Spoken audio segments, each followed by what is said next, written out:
तर या ठिकाणी आपण क्वेश्चन नंबर 38 सॉल्व करणार आहे. The maximum speed of a particle in SHM is v. तर मॅक्झिमम स्पीड जे आहे तर या SHM मध्ये तो v दिलेला आहे. v म्हणजे a omega. The average speed is, तर आपल्याला काय फाइंड करायचं, ॲव्हरेज स्पीड या ठिकाणी फाइंड करायचं आहे. तर हा क्वेश्चन 2022ला आलेला होता.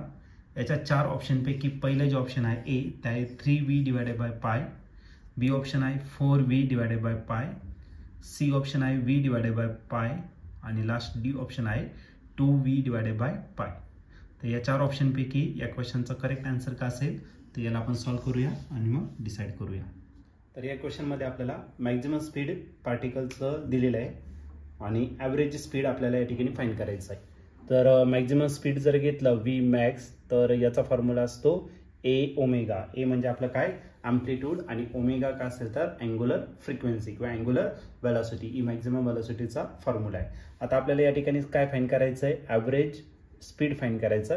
ॲव्हरेजचा फॉर्म्युला काय असतो, ॲव्हरेज स्पीडचा formula total distance divided by total time. आता एक SHM जर कंप्लीट केला, सपोज आपण काय घेतलं तर एक पेंडुलम घेतला. हा पेंडुलम आहे. आज सपोज सुरुवातीला स्टार्टिंगला कुठं असणार, एक्स्ट्रीम पोझिशनला. ओके, आणि या एक्स्ट्रीम पोझिशन पासून तो कुठं आला, मेन पोझिशनला.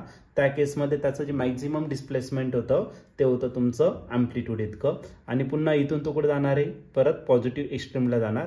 त्या केसमध्ये त्याने किती डिस्टन्स ट्रॅव्हल केलं, ए इतकं, आणि परत रिटर्न येणार आहे. रिटर्न कुठे येणार आहे, त्याच पोझिशनला येणार आहे. सपोज तो पी पॉईंट पासून जर स्टार्ट झाला, पी पासून क्यूला जाणार, अगेन क्यू टू कुठे जाणार, पी पर्यंत. मग जाताना त्याने टोटल किती डिस्टन्स ट्रॅव्हल केलं, a + a 2a, आणि परत रिटर्न येताना तो 2a इतकं डिस्टन्स ट्रॅव्हल करणार. म्हणजे टोटल जे डिस्टन्स आहे ते किती असणार तर 4a. आणि एक ऑसिलेशन कंप्लीट करायला जो टाइम लागतो तो असतो टाइम पिरियड, आणि टाइम पिरियड रिप्रेझेंट करणार आहे आपण t ने. ओके, आता या केसमध्ये आपल्याला मॅक्झिमम वेलॉसिटीच्या टर्ममध्ये घ्यायचं. ए तर आहे फक्त आपल्याकडे काय नाही, ओमेगा. तर ओमेगाचा फॉर्म्युला जो आहे तो आहे 2π/t टाइम पिरियडच्या टर्ममध्ये.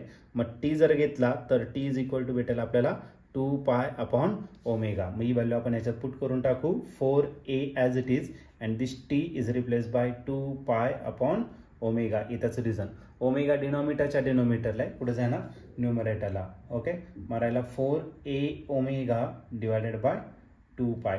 2च्या टेबलमध्ये 4 आहे, 2 1 1, 2 2 जा करायला 4, म्हणजे राहिला 2a ओमेगा डिवायडेड बाय करायला पाय. आणि ए ओमेगा जर बघितलं तुम्ही तर ए ओमेगा म्हणजेच आपला काय असतो, मॅक्झिमम स्पीड असेल. आणि हा मॅक्झिमम स्पीड आपल्याला किती दिलेला आहे तर v इतका दिलेला आहे. ठीक आहे, मग या ठिकाणी आपण मॅक्झिमम स्पीड टाकणार 2a omega is replace bye maximum speed v आणि डिवायडेड बाय तुमचा करायला तर पाय. आणि या ठिकाणी तुम्ही ऑप्शन जर बघितलं तर ऑप्शन नंबर डी जो आहे तो या ठिकाणी आपला करेक्टली मॅच होतोय. मग या क्वेश्चनचं जे आन्सर असणार ते ऑप्शन डी. ऑप्शन डी म्हणजेच काय, average speed is equal to 2 times maximum speed divided by पाय.